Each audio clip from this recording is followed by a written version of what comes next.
دن پہلے میں نے آپ کی خدمت میں عرض کیا تھا کہ اللہ کے نبی نے حضرت ابو ذر کو کچھ نصیحتیں کی تھیں. ان نصیحتوں میں سے ایک حصہ میں نے کل پرسوں 2 دن میں آپ کی خدمت میں عرض کیا.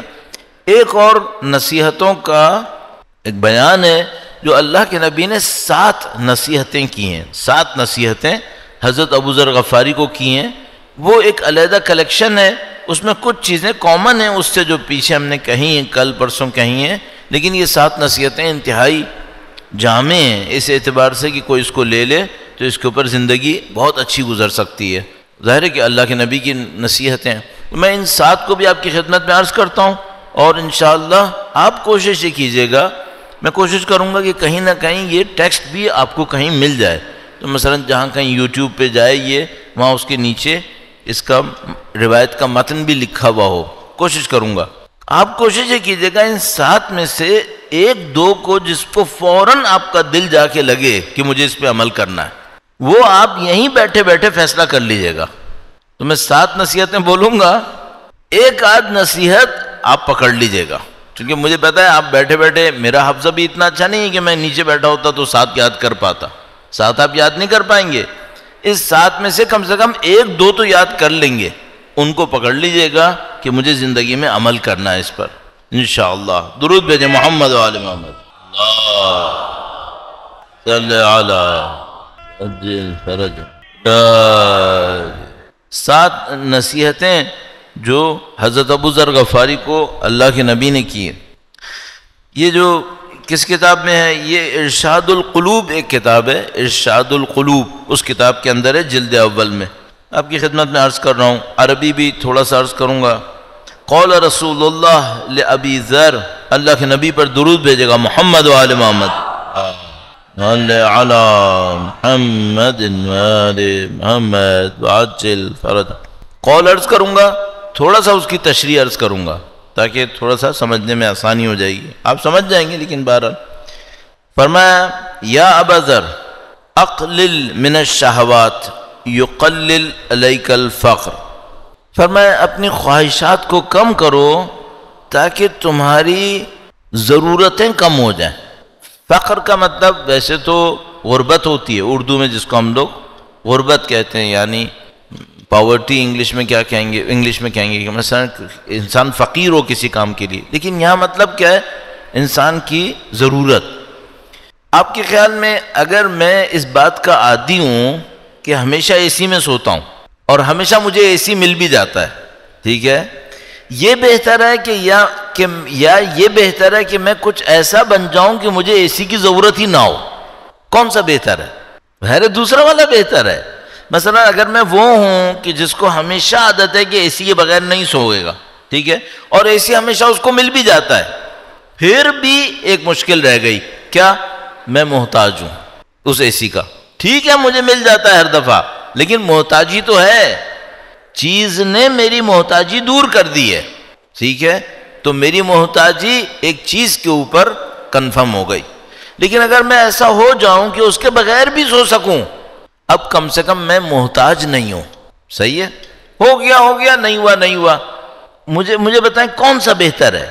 تو ہم قطعاً کہیں گے کہ انسان آزاد رہے، یہ بہتر ہے اس کے مقابلے میں کہ چیز کا محتاج ہو.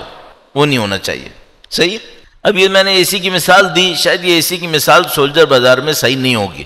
سولجر بازار میں چھوٹے چھوٹے اپارٹمنٹ ہیں، ہوا ویسی آتی نہیں ہے، اور وہاں پہ بیڈ رومز کے اندر اتنا حبس ہوتا ہوگا کہ وہاں اے سی ہونا ضروری ہوتا ہوگا. تو میں سمجھ رہا ہوں اس بات کو، لیکن میں نے ایسی مثال عرض کی کہ بھائی محتاجی کسی بھی چیز کی ہو، محتاجی اچھی بات نہیں ہے. چلو اے سی تو چلا گیا، کوئی مسئلہ نہیں ہے، اس کا آپ بل بھر ہی دو گے کہیں نہ کہیں سے. اگر کوئی شخص اس کا محتاج ہو کہ لوگ اس کو عزت دیں، صحیح ہے، اب یہ کس کا محتاج ہو گیا ہے؟ اس کا محتاج ہو گیا ہے کہ لوگ اس کو عزت دیں، ورنہ اس کو زندگی کا مزہ نہیں آتا. یہ محتاجی بہت گندی محتاجی ہے، یہ اور گندی محتاجی ہے. اے سی کی محتاجی تو کچھ بھی نہیں تھی، یہ جو محتاجی آ گئی. ایک آدمی محتاج ہے کہ ہمیشہ اچھے کپڑے پہنے. اللہ اکبر. یہ جو محتاجیاں ہیں نا، یہ اور معذرت کے ساتھ ایک لفظ کہوں گا، ذلیل کرنے والی ہیں. یہ ذلیل کرنے والی، چونکہ جیسے ہی کسی کو یہ سمجھ میں آتا ہے کہ یہ میرا محتاج ہے، وہ اسے اپنا اسیر بناتا ہے اور خدا نہ کرے اگر کوئی شخص دنیا میں رہتے ہوئے دنیا کا محتاج ہو جائے پھر تو دنیا اس کو ذلیل کرے گی۔ تو آپ اور میں نبی کے فرمان پہ غور فرمائیں۔ نبی نے فرمایا اے ابو ذر اقلل، نہیں کہہ رہے ختم کر لو، ختم نہیں کر سکتے، کسی نہ کسی چیز کی محتاجی رہے گی، کھانے کی محتاجی رہے گی، سانس کی محتاجی رہے گی، لیکن فرمایا یا ابو ذر اقلل من الشہوات، اپنی شہوات کو کم کر لو، یعنی جو ضرورتوں میں محتاجی ہے وہ تمہارے لیے کافی ہے، اب نفسانی شہوات کی وجہ سے محتاجیاں مت بڑھاؤ اپنی۔ کھانے کی محتاجی تو ضرورت ہے، ہوا کی محتاج ہو، سونے کے محتاج ہیں، کہیں سایہ ہو محتاج، یہ باتیں چلو صحیح ہے، یہ ضرورتیں۔ نبی فرما رہے شہوتیں مت بڑھاؤ، کم از کم شہوتیں مت بڑھاؤ ورنہ تمہاری محتاجی بڑھ جائے گی۔ تو اقلل من الشہوات، اپنی شہوتوں کو کم کرو، یقلل علیک الفقر، تمہاری محتاجی کم ہو جائے گی۔ محتاجی اگر کسی کی بہت کم ہوتی ہے تو وہ کیا ہوتا ہے؟ اس کو ہم کہتے ہیں آزاد انسان۔ آزاد، یہ آزادی کا مطلب یہ نہیں ہوتا کہ مجھے جو ڈرامہ کرنا ہے میں کر لوں، جو فحشا کرنی ہے کر لوں، یہ آزادی نہیں ہے، ایک اور غلامی ہے۔ اصل آزادی کیا ہے؟ انسان اپنی نفسانی خواہشات سے آزاد ہو گیا، اب اس کو کوئی ایسی خواہش نہیں ہے جو اسے دوسروں کے سامنے سر جھکانے پہ مجبور کرے، یہ اصلی آزادی ہے۔ درود بھیجے گا محمد و آل محمد پر، صلی علی محمد محمد عجل فرجهم۔ اور یہ بہت بڑی نعمت ہے کہ کوئی شخص ایسے آزاد ہو۔ کیوں؟ اس کے دماغ پہ بوجھ نہیں ہوتا۔ آزاد انسان کی سب سے بڑی خوبی ہے اس کے دماغ پہ بوجھ نہیں ہوتا۔ جس کے اندر محتاجی ہوتی ہے ہر وقت کسی بوجھ کے نیچے دبا ہوا ہوتا ہے، ہر وقت۔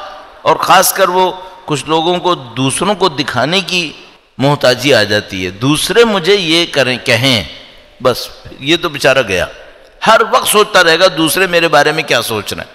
تو آزاد انسان بنو، زندگی بھی آسان گزرے گی، آزادی ہوگی، فکریں کم ہوں گی، ضرورتیں کم ہوں گی، کم پہ گزارا کر سکو گے، حرص کی ضرورت نہیں رہے گی، لالچ کی ضرورت نہیں رہے گی۔ اقلل من الشہوات، اور اسٹارٹنگ پوائنٹ کیا ہوگا؟ ہوا و حوث کو ذرا کنٹرول کر لو۔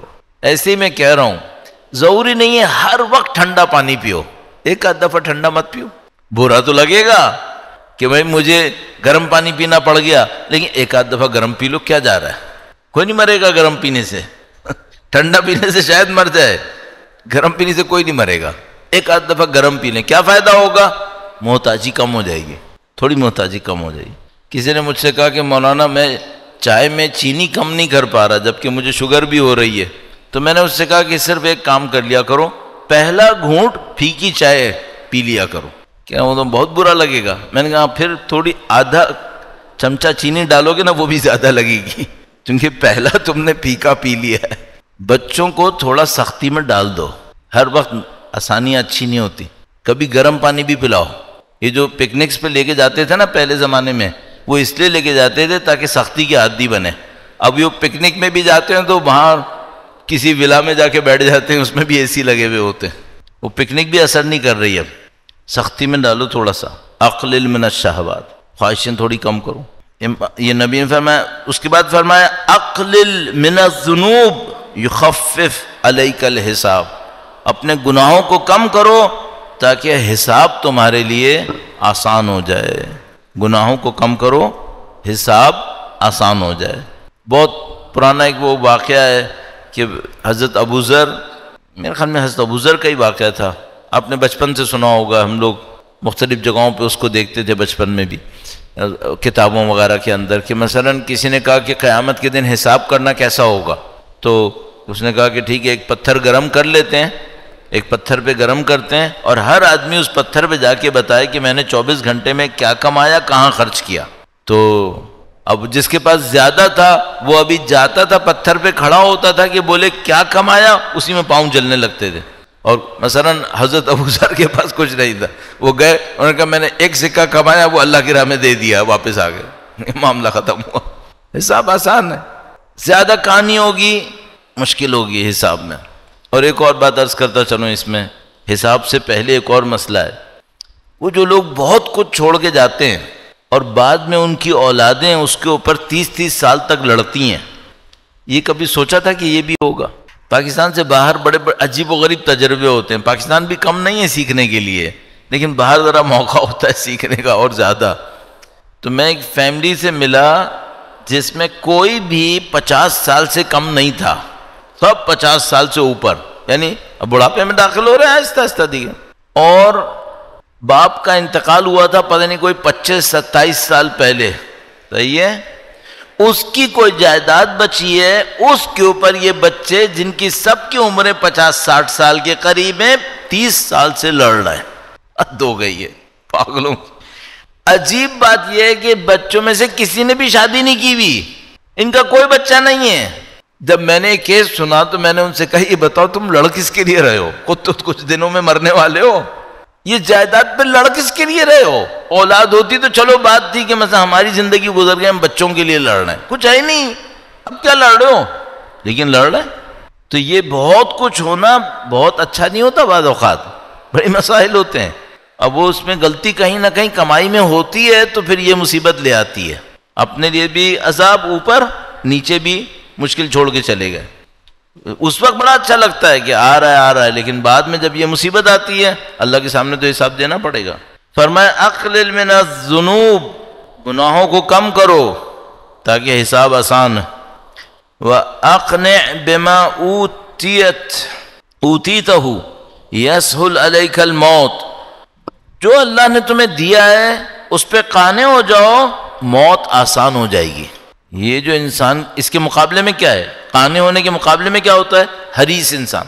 حریص انسان کی مشکلات میں سے ایک مشکل یہ اس کی موت بہت سخت ہے، اس کی موت بہت سخت ہے حریص انسان کی.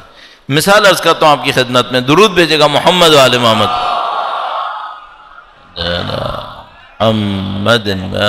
محمد واجل فرج. اچھا یہ حریص کو پہچاننا بہت مشکل نہیں ہے. کون ہوتا ہے حریص؟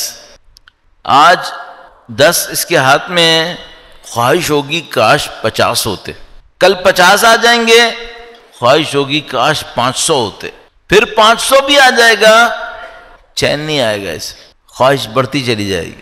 صحیح. جو مل گیا اس پہ قانع ہو جانا اچھا نہیں ہے. نبی فرمانے قانع ہو جاؤ ورنہ تمہاری موت سخت آئے گی. مثال، وہ ایک بندہ تھا، اس کے اوپر نزع کی کیفیت طاری ہوئی موت سے پہلے کی. یہ واقعہ میں نے کہیں پڑھا ہے، میں ابھی یاد نہیں کر پا رہا، شاید آغا اشتہاردی کی ایک کتاب تھی اس میں پڑھا تھا میں نے، یا مجھے یاد نہیں آ رہا ابھی، لیکن بہرحال کسی صحیح جگہ پڑھا تھا کہ وہ بندہ خدا مرنے لگا تو اس کے اوپر نزع کی کیفیت طاری ہوئی، تو اس کے وہ خاندان والے جمع ہو گئے اور ان میں سے کسی بزرگ نے اس سے کہا کہ مثلا بولو لا الہ الا اللہ، نبی کا نام لو، کلمہ پڑھو. تو وہ جب اس سے کہنے لگے کلمہ پڑھو تو یہ بولتا تھا، کوشش کرتا تھا، بولے پھر کہتا تھا مت پڑھو مت پڑھو.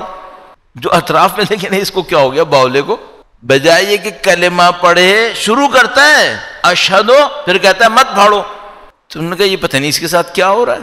تو بڑے مایوس ہوئے کہ ہم اس کو مسلمان دیکھتے تھے، اس کو زندگی میں کیا کر لیا اس نے. تھوڑی دیر میں وہ نزع کی کیفیت سے باہر آ گیا، تو لگا جیسے واپس آ گیا. واپس آیا تو یہ جاگا، اور جاگتے ہی اب لوگ اس سے پوچھنے والے تھے کہ تمہارے ساتھ کیا ہو رہا تھا، تم وہ کیوں نہیں پڑھ رہے تھے، گواہی کیوں نہیں دے رہے تھے. تو اس نے کہا تم رک جاؤ ابھی، پہلے میری سن لو جلدی سے. وہ کیا کہنے لگا، وہ صندوق رکھا ہے سامنے، اسے کھولو، اس میں ایک پیپر ہے، اس کو فوراً پھاڑ دو. تو بولا یہ کیا ہے؟ کہنے لگا یہ ایک جائیداد ہے، اس کی سند ہے، فوراً پھاڑ دو اس کو. تو انہوں نے کہا کیوں؟ اب چھوڑ دو، وہ رضا کے کام آئے گا. کہنے لگا نہیں، میں جیسے ہی کلمہ کرنے پڑھنے لگتا تھا ایک شیطان آتا تھا، کاغذ ہاتھ میں لے کے کہتا تھا اگر کلمہ پڑھا تو پھاڑ دوں گا. تو میں کہتا تھا مت پھاڑنا مت پھاڑنا. کہنے لگا جو میں موت سے واپس آیا ہوں نا، میں سمجھ گیا کہ خدا مجھے آخری موقع دے رہا ہے کہ ابھی میں اس سے جان چھڑا لوں ورنہ یہ مجھے مرنے نہیں دے گا. یہ صحیح. اور یہ بہت کوئی خوش قسمت انسان ہوگا جس کو ایک سیکنڈ چانس مل گیا ہے، ورنہ خدا نہ کرے یہ مت پھاڑو کہتے کہتے ہی بغیر کلمہ پڑھے جاتا. اور اس سے کنیکٹ کر لیں وہ جملہ جو برزخ کی زندگی سے کچھ لوگ کوٹ کرتے ہیں کہ برزخ میں بندہ جاتا ہے کئی ہزار سال تک اس کو یاد نہیں آتا کہ میرا نبی کون ہے. جانتا ہے کہ کوئی نبی تھے، یہ یاد نہیں آتا نبی تھے کون ہے یہ. کہتے ہیں یہ وہ ہے جس نے اپنی گواہی کو، تشہد کو اچھے طریقے سے نہیں پڑھا ہے، اس نے زندگی میں گواہی اچھی نہیں پڑھی ہے۔ وہ کہتے ہیں کہ نماز میں تشہد اچھا پڑھو تاکہ اللہ اور نبی کی گواہی آسمان تک پہنچ جائے، اور برزخ میں جاؤ تو ایسا نہ ہو پھر یاد کرنا پڑے کہ نبی کون تھے، ہمارے امام کون ہے۔ تو یہ اماموں سے رابطہ، نبی سے رابطہ، یہ بہت ضروری ہے۔ یہ جو زیارتیں آپ کے پاس ہیں نا مجلس کے بعد، نمازوں کے بعد، یہ زیارتیں بہت اہم ہیں، بہت اہم ہے۔ یہ زیارتوں پہ توجہ دیں۔ میں کئی دفعہ اس کے اوپر یہاں پہ بھی عرض کر چکا ہوں، آپ کا وقت نہیں لوں گا، لیکن زیارت پڑھتے وقت کم سے کم اتنا سوچیں کہ جس کی زیارت، جن کی زیارت ہم پڑھ رہے ہیں وہ سامنے کھڑے ہیں، آپ کی زیارت کچھ اور ہو جائے گی۔ اہمیت دیں اس کو۔ اکیلے میں بھی نماز پڑھیں فرادہ، زیارت مس نہ کریں، زیارت پڑھ لیں۔ آپ کا اور میرا رابطہ اہل بیت سے جڑا ہوا ہونا چاہیے، بہت مضبوط۔ صرف یہ نہیں ہونا چاہیے ہم کسی مجلس میں گئے تو رابطہ تھا، نہیں، دائمی رابطہ ہونا چاہیے، ابدی رابطہ ہونا چاہیے۔ تو اس کے اوپر اہمیت دیں گے انشاءاللہ۔ تشہد میں غور کریں، تشہد کا حصہ ہے درود، وہاں سے نبی اور اولاد نبی کا ذکر آئے گا، تو ان تینوں کے اوپر غور کریں۔ جب اللہ کی وحدانیت، نبی کی نبوت اور درود پہ غور کریں تو اہل بیت کا ذکر۔ درود بھیجے محمد و آل محمد، محمد محمد عجل فتح۔ تیسرا جملہ عرض کیا، اور ٹائم بھی دیکھنا ہے، ابھی ہے انشاءاللہ۔ ہاں 4 جملے عرض کر چکا ہوں کہ امام نبی نے فرمایا کہ اپنی شہوتوں سے کم کرو تاکہ محتاجی کم ہو، گناہوں کو کم کرو تاکہ حساب کم ہو۔ تیسرا جملہ یہ تھا کہ جو تمہیں ملا ہے اس پہ قانے رہو تاکہ تمہارے لیے موت آسان ہو جائے۔ تینوں کا چوتھا جملہ، وَقَدِّمْ إِمَامَكَ قَدِّمْ مَا لَكَ أَمَامَكَ يَسُرُّكَ اللِّحَاقُ۔ ہاں، اس کی مثال ایسے کہتے ہیں، درود بھیجے گا محمد و آل محمد،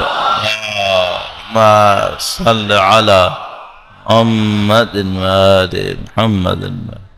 سورہ جمعہ میں خدا متعال نے فرمایا کہ ان یہودیوں سے کہو کہ تمنوا الموت، موت کی آرزو کریں، ان کنتم صادقین، سچے ہو تو موت کی آرزو کرو۔ قرآن کریم فرماتا ہے وَلَن يَتَمَنَّوْنَهُ أَبَدًا بِمَا قَدَّمَتْ أَيْدِيهِمْ، یہ کبھی موت کی آرزو نہیں کریں گے۔ کیوں؟ جو انہوں نے آگے بھیجا ہے اس سے یہ خود بھی ڈر رہے ہیں، ان کو پتہ ہے ہم نے آگے کیا بھیجا ہے، اور مریں گے تو وہ دیکھنا پڑے گا، اس لیے یہ موت کی آرزو نہیں کر رہے۔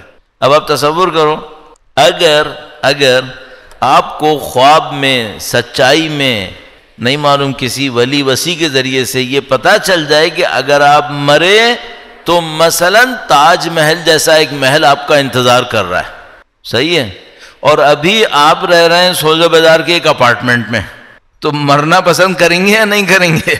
میں تو کہوں گا مرو جلدی، کہ ایک اپارٹمنٹ سے نکل کے تاج محل میں جاؤں گا پھر میں، ٹھیک ہے۔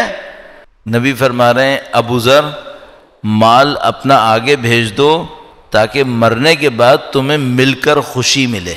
ہاں، ایسی چیزیں، اللہم صلی علی محمد آل محمد وعجل، یعنی ایسی چیزیں مت بھیج دینا جو مرنے کے بعد تمہیں خود بھی ڈر لگے کہ وہ سامنے کھڑا ہے، وہ سامنے کھڑا ہے۔ اور یہ جب انسان مرنے لگتا ہے تو 15-20 منٹ پہلے اندازاً اس کی برزخ کی آنکھیں کھلتی ہیں، اور پھر جو یہ 10-15 منٹ گزرتے ہیں، یہ میڈیکل سائنسز میں بڑے عجیب و غریب تجربے ہوئے ہیں اس معاملے میں۔ ابھی پچھلے سال یا پتہ نہیں اس سال کے شروع میں، یعنی 1 سال کے اندر ایک بہت عجیب تجربہ ہو گیا۔ ایک بندہ تھا، یہ پوری ہسٹری میں پہلی دفعہ ہوا ہے، اس کا برین کا سٹی اسکین ہو رہا تھا، برین کا سٹی اسکین ہو رہا تھا، اینڈ ٹائم پر اس کی موت آ گئی، جبکہ وہ سٹی اسکین مشین کے اندر تھا ابھی، صحیح ہے۔ تو زندگی میں پہلی دفعہ ایسا ہو گیا کہ ایک مرتے ہوئے انسان کے برین کی ایکٹیویٹی سٹی اسکین میں آ گئی ہے۔ اچھا، اب پریشانی یہاں پر یہ، پہلے بھی چانسز ثابت ہو گئے تھے کہ ایسا ہی ہے، لیکن پریکٹیکلی کبھی نہیں ہوا تھا کہ ایک آدمی مر رہا ہو، سٹی اسکین مشین کے اندر ہو، برین کا اسکین ہو رہا ہو۔ یہ ہو گیا اس دفعہ۔ جیسے یہ ہوا تو انہوں نے دیکھا کہ انسان کی جو یادداشت والا حصہ ہے وہاں ایکسٹرا آرڈنری ایکٹیویٹی ہو رہی ہے، غیر معمولی حرکت۔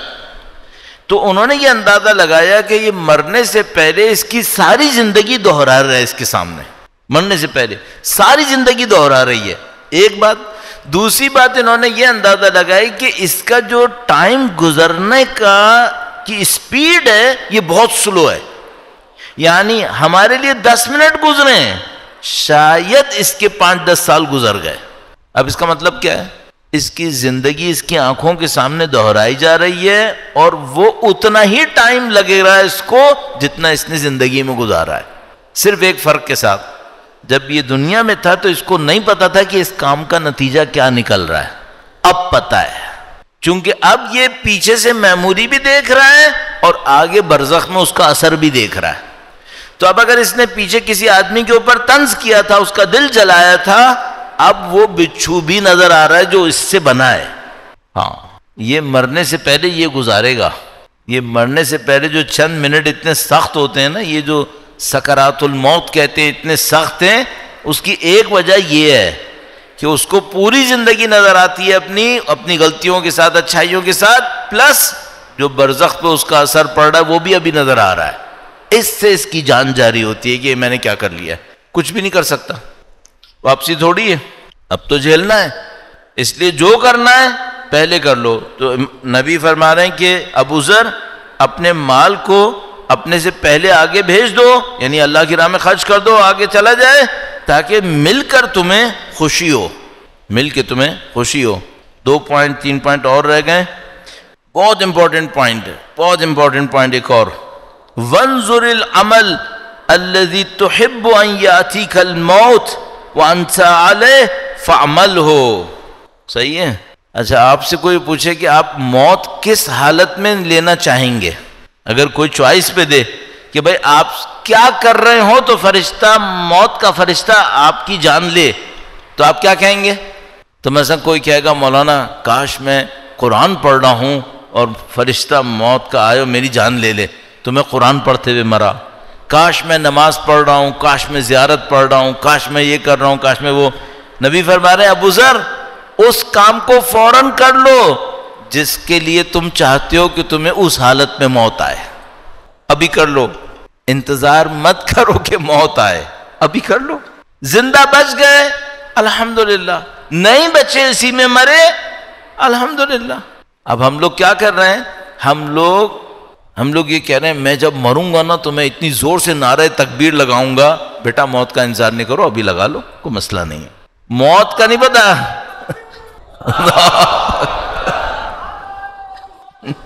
یا رسول اللہ، یا اللہم صل علی محمد وآل محمد وعجل فرج. اللہم صل علی محمد وآل محمد وعجل فرج.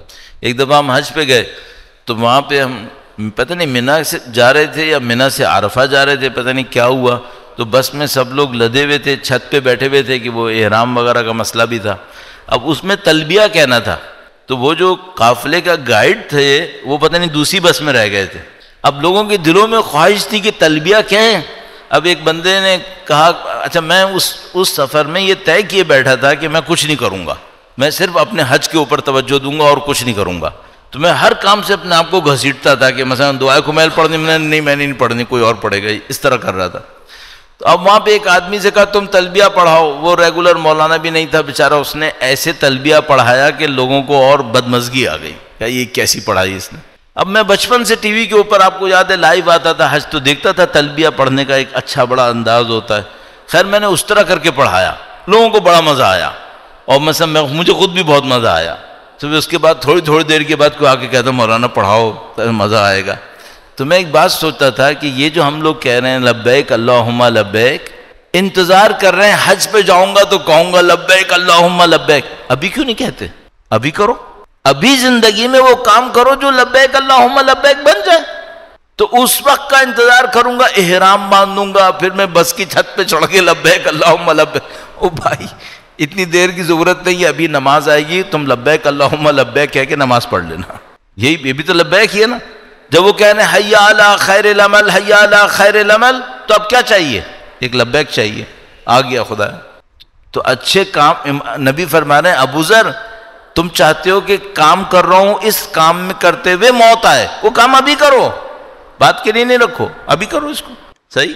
اس کے بعد اور ارشاد فرمایا وَلَا تَتَشَاغَلْ عَمَّا فَرَضَ عَلَيْكَ بِمَا ضَمِنَ لَكَ۔ نہج البلاغہ میں بھی ایسا ایک جملہ ہے بہت خوبصورت، نبی نے فرمایا ایک وہ ہے جس کی ضمانت خدا نے لے لی ہے کہ میں دوں گا، وہ کیا ہے؟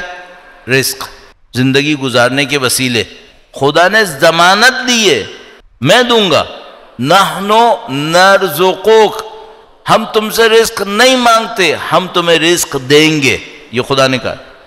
ایک وہ ہے جس کو خدا نے کہا ہے میں دوں گا قطعاً، ضمانت لے لی، اور ایک وہ ہے جس کو وہ کہتا ہے تم نے کرنا ہے، میں تم پہ جبر نہیں کروں گا، تم نے کرنا ہے، وہ کیا ہے؟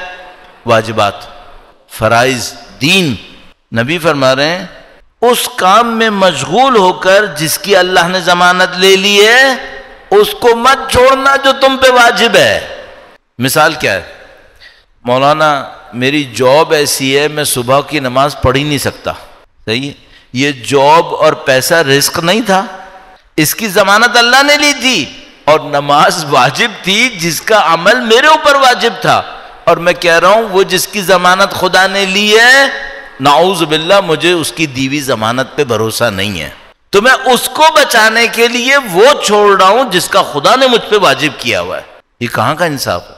سچائی کا حکم خدا نے مجھے دیا ہے، لیکن مولانا اگر میں سچ بولوں گا نا تو میری تو کمائی اتنی تھوڑی سی رہ جائے گی، اس کا وعدہ خدا نے نہیں دیا تھا کہ کتنی تمہیں دے گا؟ اچھا جتنا خدا نے وعدہ کیا ہے کہ اتنا اس کو ملنی ہے، جھوٹ بول کے اس میں زیادہ ہو جائے گا کیا؟ نہیں ہوگا، ملنا اتنا ہی ہے۔ مولا کا فرمان ہے کہ بھئی وہ بندے کو کہا تھا کہ تم کھڑے ہو جاؤ میری سواری کے برابر میں، وہ کھڑا ہوا، امام واپس تشریف لائے تو وہ زین لے کے بھاگ گیا، زین لے کے بھاگ گیا۔